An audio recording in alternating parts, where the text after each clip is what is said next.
조로증이란 희귀한 병입니다. 보통 사람들보다 거의 한 7배나 노화 속도가 빠르다 그럽니다. 전 세계에 한 300명 정도 이 병을 앓고 있는 아이들이 있다 그러는데 한국에 딱 한 명 있습니다. 딱 한 명인데 그 아이 이름이 홍원기라는 아이입니다. 사진을 한번 볼까요? 사진에 보시면 왼쪽에 있는 아이가 홍원기라는 아이고 오른쪽에 있는 아이는 콜롬비아의 아이인데 똑같은 병을 앓고 있는 그런 소년입니다. 이 홍원기의 아빠가 이 콜롬비아 아이를 만나게 돼가지고 한국에 한 4번이나 초대를 해서 같이 자기 아들과 또 교제하게 하는 그런 일을 했다는 것이 실령을 볼 수 있습니다. 2018년 KBS 1TV의 인간극장이라는 이 다큐 미니 시리즈에 이 아이가 소개가 되었습니다. 그때 나이가 13살이었는데 키가 한 1m 정도 되고 몸무게가 한 14kg 정도 되었다 그럽니다. 사진에 보시다시피 팔도 너무 앙상해 있고 또 머리가 자라지를 않습니다. 이 아이들이 이 병을 앓는 아이들이 평균 수명이 한 16세, 17세 정도 되고 제일 오래 산 사람이 지금까지 제일 오래 산 사람이 20살까지 살았다 그럽니다. 이 아이가 13살 때 방령이 되었었는데 지금 어떻게 지내는가 또 조금 궁금해가지고 찾아보니까 작년도에 2021년도에 이 아이가 인터뷰하고 또 어느 프로그램 나와서 방송을 봤습니다. 혹시 여러분 세바시라는 프로 아십니까? 세바시, 세상을 바꾸는 시간 이런데 여러 사람이 나와서 아주 짤막한 스피치를 하는 그런 제가 종종 보는 그런 프로그램인데 여기 이 아이가 나와서 자기 아빠 같은 사람들을 위로하겠다고 이렇게 스피치하는 거 보면서 참 개인적으로 감동이 되었습니다. 이 아이가 지금은 욘니와 치에라는 유튜브 프로그램도 운영을 하고 있습니다. 팔로워가 한 13만 명 정도 된다 그럽니다. 많은 사람이 이 아이를 통해서 격려도 받고 또 위로도 하고 근데 생각보다 굉장히 씩씩하게 생활을 하는 걸 볼 수 있습니다. 이 아이 아버지가 목사님입니다. 자기 아들이 그렇게 그 병을 앓고 나서 처음에는 억장이 무너지는 것 같았지만 이걸 신앙으로 잘 극복하고 이 아이의 목표가 뭔가 하면 하루하루를 가족과 함께 행복하게 살다가 저녁에 식사 자리에 한 식사 먹는 게 가장 큰 행복이 됩니다.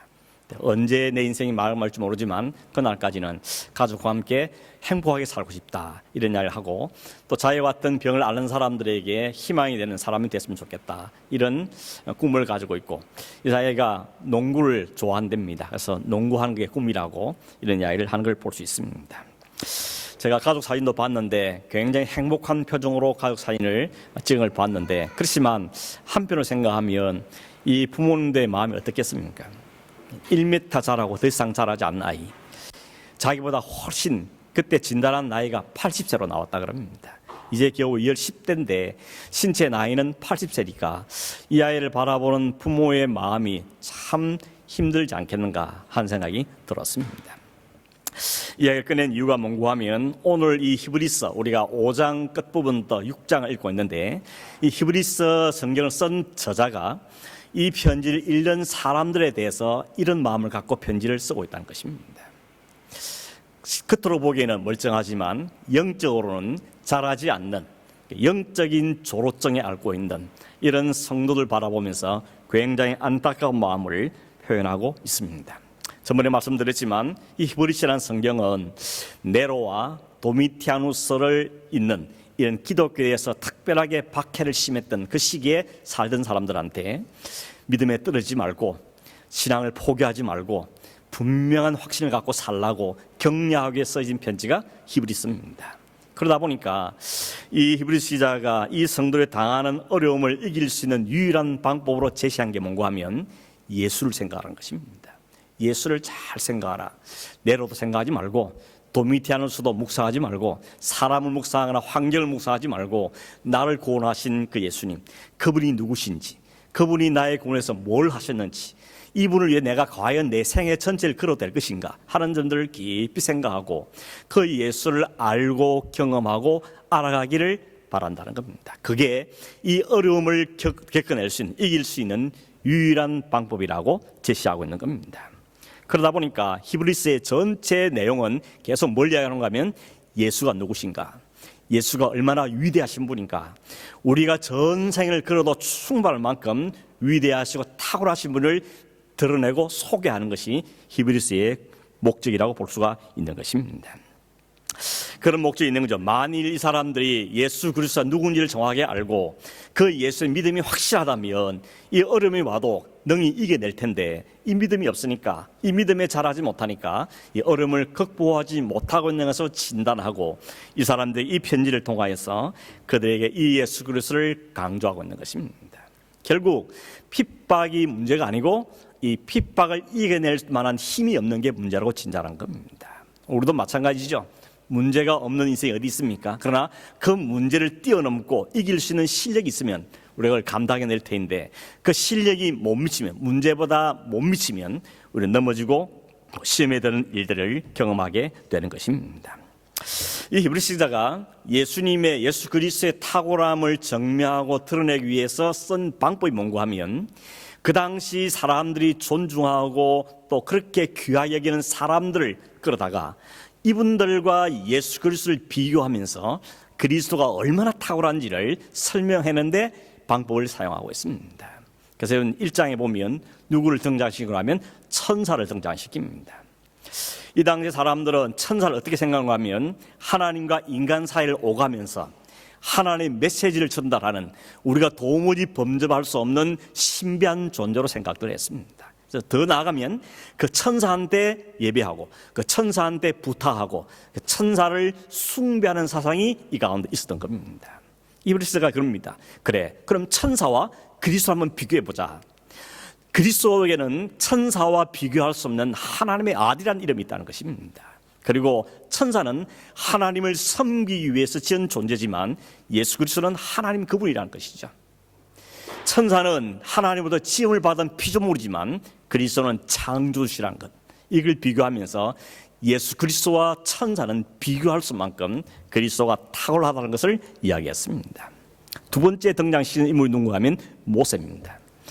모세 역시 이스라엘 백성들에게는 민족을 구원한 민족의 해방자고, 하나님과 친히 얼굴을 맞대본 사람이고, 그것 때문에 얼굴에 광채가 났던 사람이며, 율법과 모든 십계명을 하나님께 직접 받은 사람이고, 그들이 지극히 존중하는, 그들의 모든 삶의 기초를 놓은 사람으로서 유대인들은 모세를 굉장히 존중하고, 우리가 모세의 후손, 아브라함의 후손이라는 것을 굉장히 자랑스럽게 여기는 사람들이었습니다.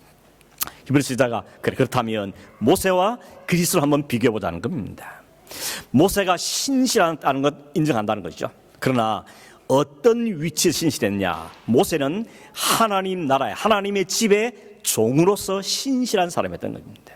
그러나 그리스도는 하나님의 집의 아들로서, 주인으로서 신실했다고 이야기합니다.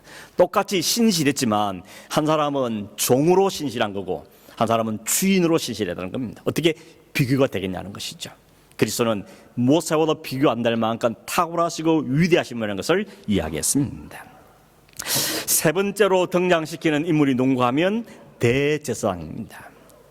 이 이야기는 4장부터 9장까지 계속해서 예수 그리스도가 참 대제사장임을 설명하고 있는 걸 볼 수가 있습니다. 본래 대제사장이라는 것은 하나님께서 아론과 그 아들로부터 시작해서 레위 지파 가운데 뽑은 사람들이죠. 이 사람이 하는 역할이 뭔가 하면 온 백성을 대신해서 하나님께 제사 드리는 것, 예배하는 것이 이 제사장의 역할입니다. 그러다 보니까 온 백성들로부터 존경을 받고 또 높임을 받는 사람이 대제사장이었습니다. 그런데 이 히브리서 기자는 예수 그리스도는 그 레위 계통에서 나온 대제사장과 달리 멜기세덱의 계통에서 나온 하나님의 온전한 참된 완전한 대상이다. 이것을 4장부터 9장까지 설명하기 시작하는 것입니다. 근데 제가 오늘 5장 11절 말씀을 다시 읽어드리면 이렇습니다. 멜기세덱에 관하여는 우리가 할 말이 많으나 너희가 듣는 것이 둔함으로 설명하기 어려우니라. 지금 히브리서 기자가 예수 그리스도의 탁월하심을 증명하기 위해서 대제사장을 이야기했는데 그 대제사장 가운데 특별히 멜기세덱이라는 인물을 통하여서 예수 그리스도가 하나님의 온전하고 참된 제사장임을 설명하고 싶은데 지금 5장 11절에 보면 너희가 듣는 게 둔해서 내가 잠깐 멈추겠다는 것입니다. 설명을 하긴 할 텐데 이 설명이 너희들이 도대체 알아듣겠냐, 이런 마음의 안타까움이 이 마음속에 있었다는 것입니다. 그래서 멜기세덱 이야기를 하는 것을 일단 잠시 중단하고 5장 11절부터 6장까지 일단 다른 이야기를 하고 있습니다. 그래서 이 성경을 읽으실 때 5장 10절까지 읽은 다음에 11절부터 6장까지는 괄호로 딱 묶어버리고 7장 1절부터 다시 읽으면 연결이 되는 것입니다. 한번 확인해 보겠습니다. 5장 10절을 보십시오. 하나님께 멜기세덱의 반차를 따른 대제사장이라 칭하심을 받았느니라 라고 멜기세덱 이야기를 꺼내죠. 그런 다음에 7장 1절에 넘어가면 이 멜기세덱은 살렘 왕이요 지극히 높으신 하나님의 제사장이라 여러 왕을 쳐서 죽이고 돌아온 아브라함을 만나 복을 빈 자다. 5장에서 멜기세덱 이야기를 꺼낸 다음에 이야기를 본격적으로 시작하는 것은 7장 1절부터입니다. 그러면 가운데 끼어있는 5장 11절에서 6장까지 괄호를 묶은 이야기는 도대체 무슨 이야기냐? 그 이야기는 오늘 설교 제목인 것입니다. 어린아이 신앙에 머물러 있지 말고 성숙한 신앙으로 자라가라. 이게 끼어있는 히브리서의 강조점입니다. 마치 소아 조로증에 걸려서 더 이상 자라지 못하고 그 있는 그 홍은기 소년처럼 영적인 조로증에 걸려서 말씀을 알아듣지도 못하고 말씀을 이야기해도 이해하지 못하는 그 히브리 성도들한테 너희들에게 이 말씀을 잘 알아듣기 위해서는 영적인 성장과 성숙이 꼭 필요하다는 것을 한번 강조하고 지나가고 있는 것입니다. 11절 말씀을 다시 보시면 너희가 듣는 것이 둔함으로 설명하기 어렵다고 말했는데 여기 듣는 게 둔하단 말은 청력이 나빠서 귀가 가서 그런 게 말이 아닙니다. 듣기는 듣는데 안 깨달아지는 것, 안 느껴지는 것, 그 상태를 이야기하는 것입니다. 12절에 보면 이렇게 시작하죠. 때가 오래되었으므로 너희가 마땅히 선생이 되었을 터인데, 때가 오래됐단 말은 무슨 말인가 하면 이 사람들이 기독교인이 된 게 어제 오늘이 아니고 벌써 오래되었다는 이야기입니다. 적어도 그 기독교가 그리스도가 복음 전해질 때 복을 받았는 사람들이라면 최소한 한 30년, 40년 정도 신앙생활을 한 사람들이라고 볼 수 있습니다. 그래서 이렇게 말하죠. 때가 오래되었기 때문에 시간적으로 보면 너희가 이제 다른 사람을 가르치는 선생이 되는 게 마땅하다는 겁니다. 그런데 뭐라 그러죠? 아직도 여전히 가장 기독교 초보만 다시 들어야 되는 그런 입장에 너희들이 처해 있다고 이야기하고 있는 것이죠. 그래서 이 사람 어떤 표현을 하는가 12절 끝에 보면 단단한 음식은 못 먹고 젖이나 먹어야 될 사람이라고 표현하고 13절은 그걸 어린 아이라고 설명하고 있는 것입니다. 여러분 나이가 30, 40이 됐습니다. 영적인 나이가. 그런데 여전히 아직도 젖밖에 먹을 수 없는 수준이라면 이는 굉장히 안타까운 일인 것입니다. 한번 상상을 해봤습니다. 우리가 예배를 마치고 나가서 뭐 식사도 하고 교제를 하는데 오늘은 막 특식을 나옵니다. 그래가지고 밥도 넣고 막 오늘 나온다면 아닙니다. 밥도 넣고 막 고기도 하고 막 온갖 음식을 막 장만을 했습니다. 그런데 다들 와서 오늘 웬 특식이냐 이러면서 기쁨으로 감사함으로 음식을 먹는데 나이 한 30, 40 된 분이 나오더니 그 음식을 쳐다도 안 보고 가방에 주섬주섬 젖병을 꺼내더니 젖병을 무는 겁니다. 어떻습니까? 어떤 생각이 드십니까? 너무 이건 볼성사로운 모습이죠. 안타까운 모습인 것입니다. 이 단단하고 맛있는 음식을 먹으라고 차렸는데 먹을 수 없는 상태. 그게 바로 히브리 성도의 영적인 상태라고 지금 이야기하고 있는 것입니다. 그래서 히브리 시사는 이 편지를 읽는 유대인 그리스도인들한테 두 가지를 부탁합니다. 첫째는 뭔가 하면 어린아이 신앙에서 벗어나라 하는 것입니다. 두 번째는 뭔가 하면 성숙한 신앙으로 나아가라는 것입니다. 사실은 알고 보면 똑같은 이야기죠. 어린아이에서 벗어나는 거나 성숙해 가는 거나 같은 이야기를 하고 있는 것입니다.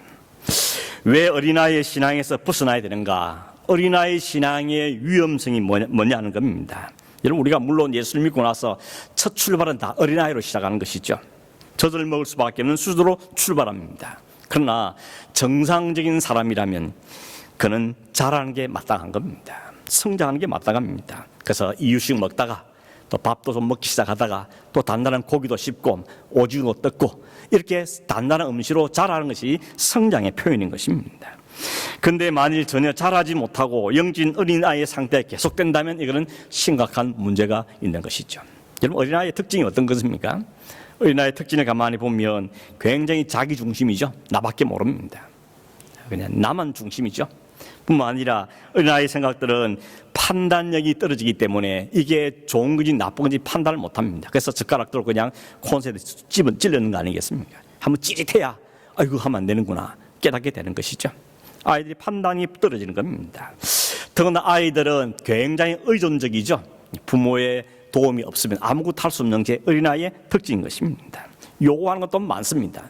따지지도 않고 막무가내로 요구합니다. 절제력도 없습니다. 그냥 지 하고 싶은 대로 하는 게 어린아이들의 특징인 것입니다.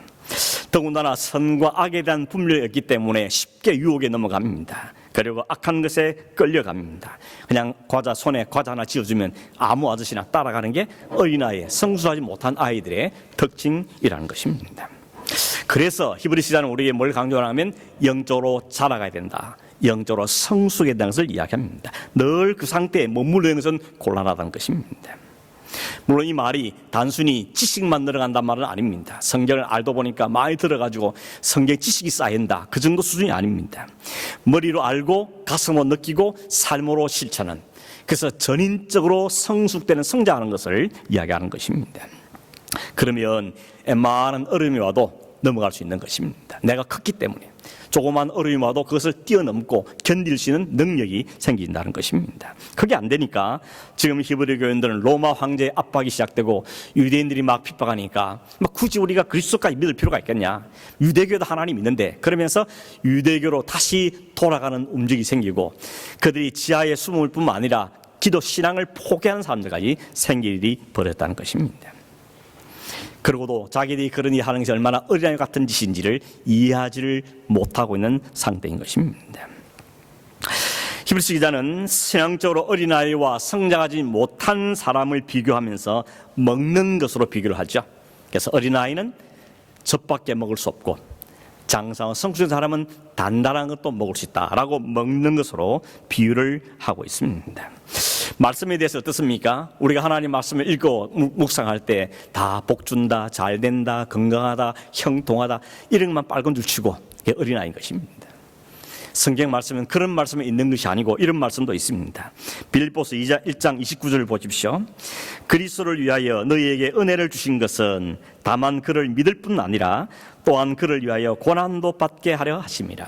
하나님 우리에게 구원의 은혜를 주시고 여러 가지 은혜를 주신 이유는 우리로 믿음을 갖게 하는 것이 첫 번째 이유지만 거기서 머무는 것이 아니라 동시에 고난도 담당하기 위해서 하나님 은혜를 주신다고 우리에게 말씀하고 있는 것입니다.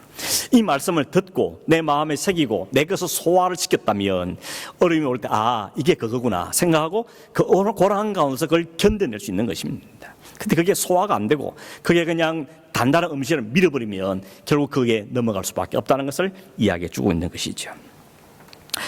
히브리 시자가 바로 그런 점에서 답답해하고 있는 것입니다. 예수를 알았더라면, 예수가 누구인지 정확하게 경험했더라면, 그 예수에 분명한 확신이 생겼더라면 이 정도 어려움은 건너가야 되는 건데 건너가지 못하고 주저앉고 뒤로 물러서는 것을 보면서 마음의 답답함과 안타까움을 호소하고 있는 것입니다.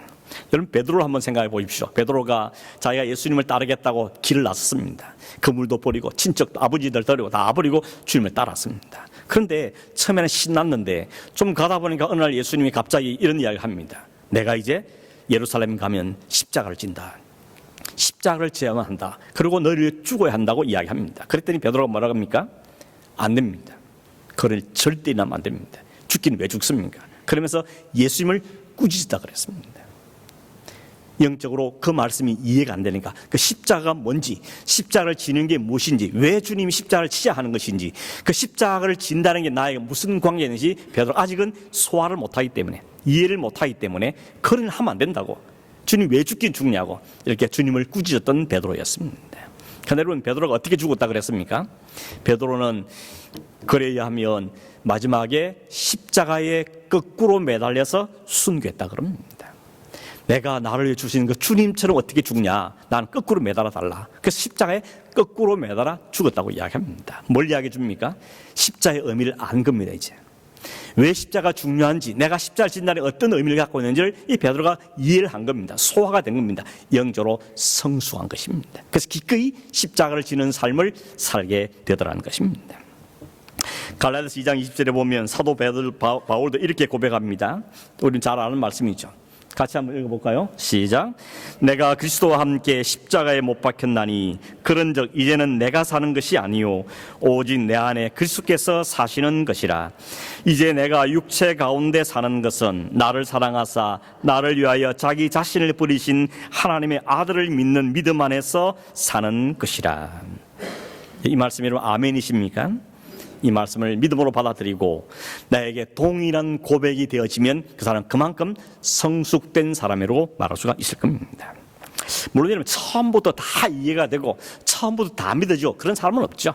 그러나 시간이 가면서 점점점 말씀이 받아들여지고 이해가 되어지고 내 삶에 그 말씀을 실천해보고 이러면서 점점 성장과 성숙이 우리 가운데 일어나게 되는 것입니다. 어거스틴에 관한 이런 유명한 일화가 있습니다. 어느 날 어거스틴이 꿈을 꿨는데 천국 문 앞에 서 있더랍니다. 천국에 들어가려고 그러는데 그 천국 문지기가 당신 누구냐, 왜 천국 들어가려고 그러냐 묻더라는 겁니다. 그래서 나 예수 믿는 사람이라고, 나 어거스틴인데 예수 믿는 사람이라고 그랬더니 이 문지기가 이렇게 말했습니다. 내가 보니까 당신은 예수 믿는 사람이 아닙니다. 당신 머릿속에는 온갖 철학과 사상만 가득하지 예수는 없습니다. 그렇게 지적을 하더라는 겁니다. 그래서 그 소리 때문에 깜짝 놀라 꿈에서 깼더라는 겁니다. 그러면서 자신을 곰곰이 생각해 보니까 내가 그리스도에서 복음에서 들은 건 많은데 그게 내 삶으로 소화되고 체득되고 내 삶에 이루어지지 않다는 것을 그가 깨달았다는 겁니다. 그래서 그때부터 간절히 기도하면서 나에게 영적인 성장과 성숙과 그리스도를 아는 마음을 달라고 간절히 기도하면서 신앙생활을 하기 시작했다는 것입니다. 그러다가 얼마 후에 다시 꿈을 꿨는데 이번에는 사랑 주님께서 나타나신 겁니다. 그리고는 어신에게 얘야, 내 사랑하는 아들아, 내가 너에게 뭘 해주길 원하느냐라고 묻더라는 겁니다. 어신이 뭐라고 대답했는지 아십니까? 돈이 필요해요. 뭐니 해도 머니입니다. 이런 말 한 게 아니고 이 어신이 뭐라고 대답했는가 하면 주님 아무것도 원하지 않습니다. 오직 주님만 원합니다. 이렇게 고백했다는 겁니다.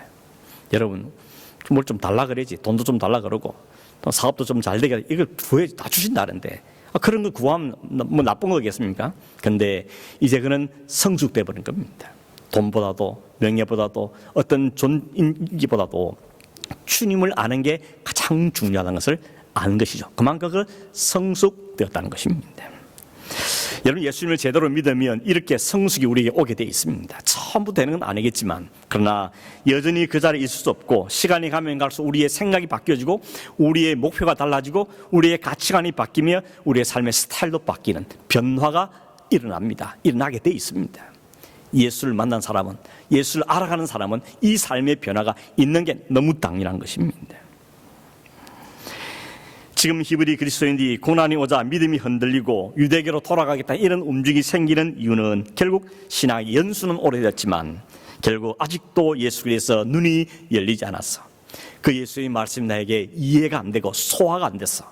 그래서 여러분 눈이 열려야 됩니다. 귀가 열려야 됩니다. 말씀이 이해가 되고 그 말씀이 바로 내게 주는 말씀이구나, 내 말씀이구나 하는 이런 소화가 우리한테 일어나야 한다는 것입니다. 그러면 이런 어린아이의 신앙에서 벗어나서 성숙한 신앙이 되기 위해서 우리 꼭 필요한 게 뭐냐는 것인데 13절 말씀 보면 이런 말씀이 있습니다. 13절 보시면 이는 젖을 먹는 자마다 어린아이니 의의 말씀을 경험하지 못한 자다 이렇게 말합니다. 이 말을 좀 설명하면 결국 왜 성숙이 없느냐, 의의 말씀을 경험한 적이 없기 때문이라는 이야기입니다. 의의 말씀이라는 건 복잡하게 설명할 필요 없이 그건 복음입니다. 복음은 또 복잡하게 설명할 필요 없이 예수 그리스도입니다. 예수 그리스도가 누구신지, 그분이 하시는 무엇인지, 그분 나에 무슨 관계가 있는지, 그분이 지금 나라에 뭘 하고 계시는가, 이걸 알아가는 게 의의 말씀을 경험하는 것이라고 볼 수 있습니다. 예수 그리스도 아는 것이 지식으로 머리만 남지 않고 내 가슴으로 느껴지기도 하고 내 삶의 구체로 실천으로 이어져서 실패도 하고 넘어지도 하면서 또 배우고 또 깨닫고, 그래서 주님의 삶이 내 삶에 이루어지는 삶을 살아가는 것, 그게 바로 의의 말씀, 복음을 경험하는 삶이라고 말할 수가 있는 것입니다. 결국 그렇게 보면 오늘 우리 모든 현대 기독교인들의 가장 연약하고 부족한 부분은 듣기는 많이 듣는데, 설교도 많이 듣고 인터넷 털기만 털면 온갖 설교가 나오기 때문에 듣기는 많이 듣는데, 그 들은 말씀이 듣는 걸만 끝나고 내 삶으로, 내 인격으로, 내 신앙으로 소화가 되지 않는 것, 그게 우리의 가장 안타까운 문제라고 말할 수 있다는 것입니다. 그리고 그것을 우리의 삶의 현장에서 그 삶이 이루어져야 되는데, 지식 따로 삶이 따로 가는 게 또한 문제라고 말할 수가 있는 것이죠. 여러분, 골프 좋아하십니까? 혹은 테니스를 좋아하십니까? 맨날 강의만 듣고 유튜브만 쳐다본다고 실력 느는 건 아니죠. 필드에 나가지고 되든 안 되든 시도를 보고 하다가 교정도 받고 그래야만 실력이 가는 것이지, 맨날 그 명상만 하고 남들 하는 경기만 TV 보고 그런다고 실력이 자라는 건 아니에요. 물론 도움 좀 되겠죠. 그러나 내가 몸소 체득해봐야 그게 실력이 되는 거 아니겠습니까? 고난도 마찬가지입니다. 고난이 없길 바라기보다는 그 고난을 당하고 경험하고 이겨가며 이 삶을 살아가면서 우리가 이게 주님을 믿는 사람이야 하는 것을 알아갈 때, 그게 우리의 신앙 인격이 되고 우리의 신앙의 실력으로 남아게 된다는 것입니다. 그러면 더 큰 고난이 와도 또 이겨낼 수 있는 힘과 실력이 우리에게 생기게 되는 것입니다. 그래서 고난이 유익이라는 말씀을 하고 있는 것입니다. 6장 1절 2절에 보면 히브리서가 또 한 가지 성장과 성수를 위해 당부하는 게 있는데, 그게 뭔가 하면 그리스도의 초보를 버리고 완전한 대로 나아가라 라고 말씀하고 있습니다. 초보는 뭐며 완전한 건 뭘 이야기합니까? 히브리서가 말하는 그 초보는 1절 2절에 설명을 하고 있는데 6가지를 이야기하고 있습니다. 6가지 뭔가 하면 회개, 신앙, 세례, 안수, 부활, 심판. 이 6가지, 물론 6가지만 아니겠지만 이 6가지에 대해서 이게 그리스도를 아는 초보적인 지식이다, 초보라고 설명하고 있고, 여기서 이걸 버리라고 이야기하고 있습니다. 여러분, 이거 보면 어떤 생각이 듭니까? 이게 무슨 초보냐? 이 정도 알면 많이 아는 거지, 이 정도 알면 뭐 목사도 하고 장로도 하고 다 하는 거지, 뭐 이런 생각이 드십니까? 근데 이걸 버리라고 이야기합니다. 이 말은 오해할 수 있는 말이죠. 이런 게 필요 없어서 버리란 말이 아니고 이 수준에만 계속 머물러 있지 말라는 겁니다. 어디로 가는 겁니까? 더 완전한 데로 가라고 이야기하고 있습니다. 여러분, 기초를 닦는 게 중요하고 가장 필요하지만 기초 닦고 나서 그 다음 아무것도 안 하면 곤란하죠. 집을 지려면 기초를 잘 한 다음에 기둥도 세우고 집을 올려야 되는 건데 기초만 늘 닦아놓고 있으면 안 된다는 겁니다. 어떤 분은 그런 말을 하는 분 있어요. 뭐 예수 믿고 막 구원받으면 되지, 뭘 또 자꾸 요구하냐, 뭐 또 공부하라 그러고, 뭐 성경 읽으라 그러고, 뭐 어성경 하라 그러고, 뭐 무슨 제자훈련 받아라 그러고, 뭐 귀찮게 하라 그러냐, 그냥 예수 믿고 구원받고 확실했으면 됐지 라고 말한 분도 간혹 있는 걸 보게 됩니다. 이거 똑같은 겁니다. 아니, 초등학교 들어가서 한글 깨우쳤고 뭐 덧셈 뺄셈 곱하기 나누기 할 수 있으면 살아가는 데는 아무 지장이 없는데 막 굳이 뭐 중학교 가라, 고등학교 가라, 대학 가서 공부해라, 뭐 굳이 그럴 필요 있냐 하는 거하고 마찬가지인 것입니다. 여러분, 어떻습니까? 좀 더 성숙된 삶을 살고 좀 더 의미 있는 삶을 살고 좀 더 가치 있는 삶을 살기 위해서는 더 공부하고 더 배우고 더 경험해서 보다 더 인간적인 삶을 살기 위해서 더욱더 공부하는 거 아니겠습니까? 세상 공부도 그렇다면 우리가 예수 믿고 구원받은 그걸로 땡이고 끝이다, 그게 아니라 하나님이 진짜 원하시고 차려놓으신 그 풍성함으로 가야 된다는 것입니다.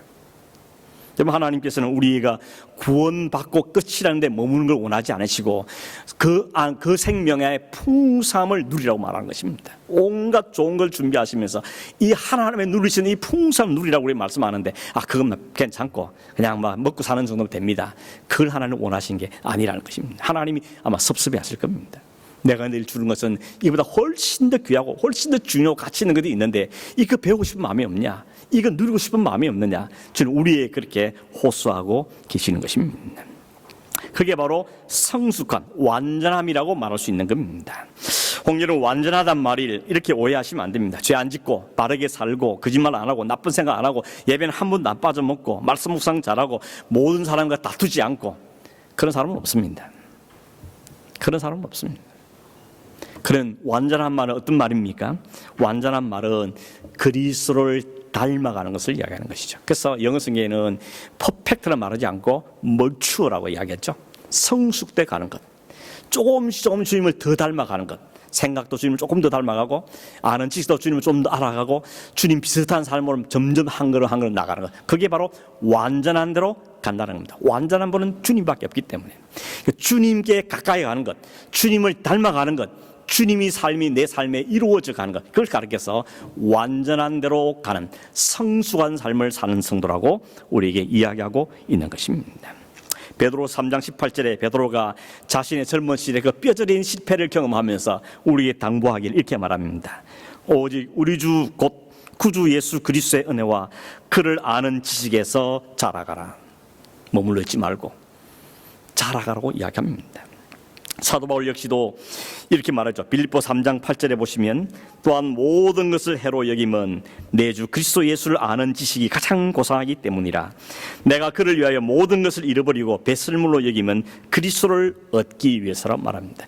그리스도를 얻는 게 가장 고상한 지식이고 가장 가치 있는 것이고 내 인생에 영원한 생명을 주는 약속인 것을 바울이 알았기 때문에 그가 누린 모든 학문, 학벌, 시민권 모든 걸 다 배설물로 여긴다는 것입니다. 그게 가치가 없는 게 아니라 더 가치 있는 것, 훨씬 가치 있는 것을 그가 알았기 때문이라고 이야기하고 있는 것입니다. 그래서 사도 바울은 에베소 4장 15도 말하길 범사에 그에게까지 자라가라 합니다. 모든 일에 우리의 표준은 그답니다. 다른 사람이 아니고 그에게까지 자라가라고 이야기하고 있는 것입니다. 여기까지 이야기하면 혹 마음속에 이런 생각도 들지 않습니까? 그럼 누가 모르냐고. 근데 잘 안 되는데 어떻게 하냐고. 나도 해봤다고, 노력도 해보고 막 절하도 해보고 금식도 해봤는데 또다시 이렇게 이 모양 이 꼴로 됐다고 이렇게 생각하는 분이 계십니까? 왜 안 되겠습니까? 내 힘으로 하려고 그래서 그렇습니다. 내 실력으로 하려고 발버둥 치니까 안 되는 겁니다. 오늘 3절 말씀 마지막 3절에 보면 이렇게 말했죠. 하나님께서 허락하시면 우리가 이것을 하리라 라고 말합니다. 어린아이에서 성숙된 자로 가는 것, 그리스도를 닮아가는 것, 그리스도의 삶이 내 삶에 덮여지는 것, 이것이 내 실력은 내 노력은 안 되는 거지만 하나님께 허락하시면, 하나님 허락하시면 이것을 우리가 할 것이라고 이야기합니다. 하나님 허락하시면 안 하셨습니까? 하나님 허락하실 거 말고요. 그래서 우리에게 성령을 보내신 거 아닙니까?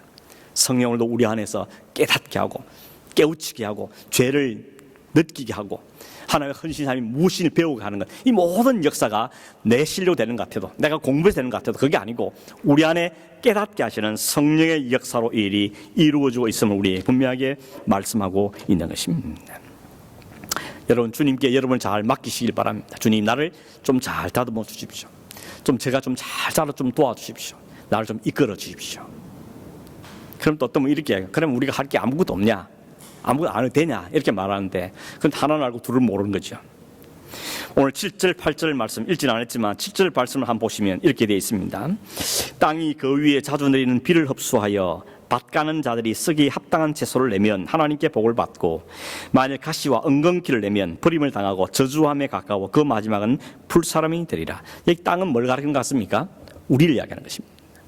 그리고 채소를 맺든지 아니면 가시와 엉겅퀴를 내든지, 그건 우리가 맺는 삶의 열매를 이야기하는 것이죠. 땅이 채소를 내면 하나님께서 기뻐하시고 우리에게 복을 주시지만 가시와 엉겅퀴를 내면 결국 마지막은 버림을 당하고 불사람을 당할 것이라고 말씀하고 있죠. 그러면 결국 채소를 내느냐, 열매를 맺느냐, 아니면 가시와 엉겅퀴를 맺느냐, 그걸 기준하는 기준이, 결정적인 이유가 어디냐는 겁니다. 중간에 이런 말씀이 있죠. 땅이 자주 내리는 비를 흡수하여, 자주 내리는 비를 흡수한다는 겁니다. 이 비를 흡수하는 땅은 거기에 열매를 맺히는 거고, 그 비가 숲속에 서기 않은 땅에는 가시와 엉겅퀴밖에 안 난다고 이야기합니다. 이 비는 뭘까요? 하나님이 주시는 복음이요, 하나님 주시는 은혜고 하나님 주시는 놀라운 축복인 것입니다.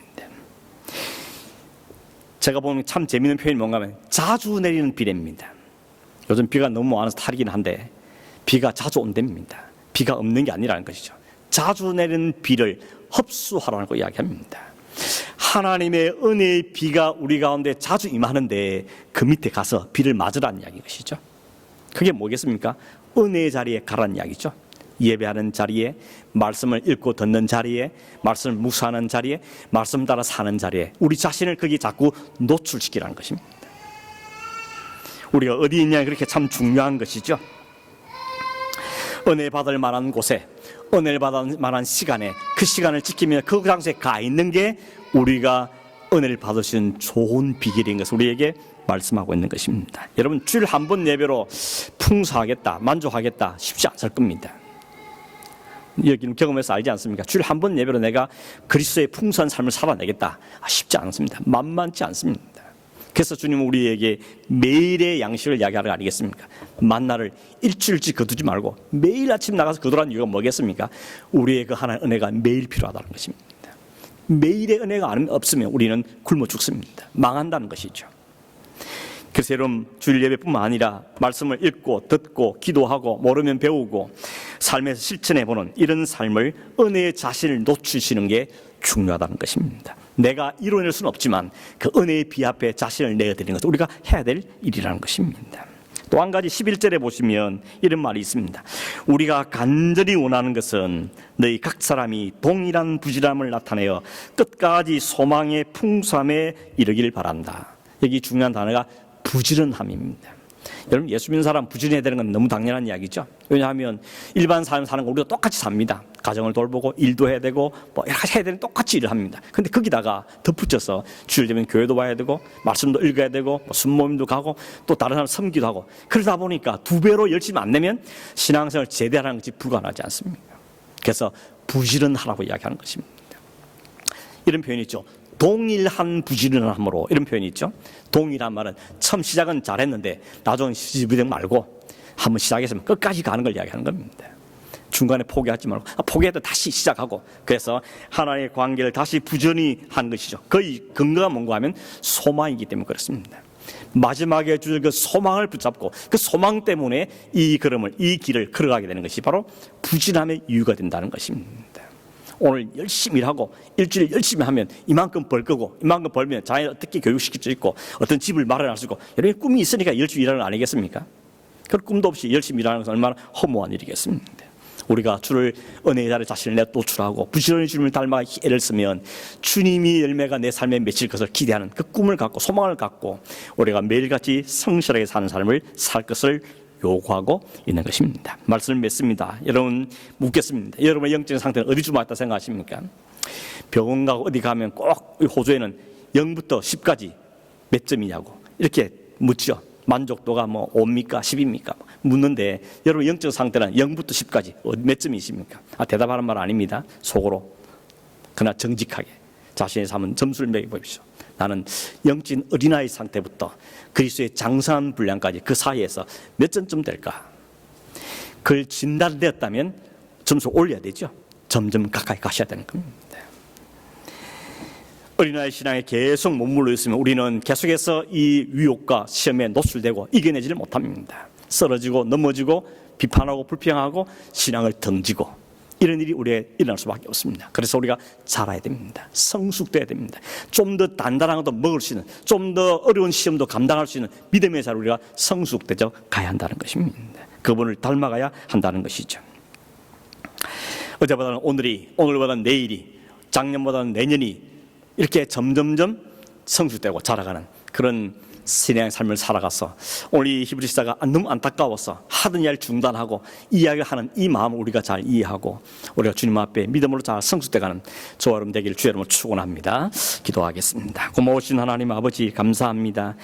주님의 안타까운 마음과 이 히브리 시사의 그 안타까운 마음을 우리가 전달받으면서 하나님, 오늘 우리 자신도 돌아보며 우리 안에도 이 영적인 성숙과 성장이 일어나기를 간절히 사모하며 기도합니다. 오 주님, 주님을 알게 하시고 배우게 하시고 체험하게 하시고 우리의 삶에, 그리스도의 삶의 아름다운 열매들이 주렁주렁 맺히는 삶을 사는 저희 되게 도와주시옵시고, 이 세상 사는 동안에 만나는 여러 가지 위험과 어려움과 시험 가운데 능히 당당하게 승리하는 삶을 살아갈 수 있는 저희도 되도록 주님 우리를 이끄시고 인도하여 주시옵소서. 성령께서 우리 안에 역사하시길 믿고 우리를 이끌어 하실 소망을 붙잡으며 부지런하며 열심을 품고 주를 섬기를 원하오니 주님 우리를 인도하시고 축복하여 주시옵소서. 걸어가신 예수님의 이름으로 기도하옵나이다.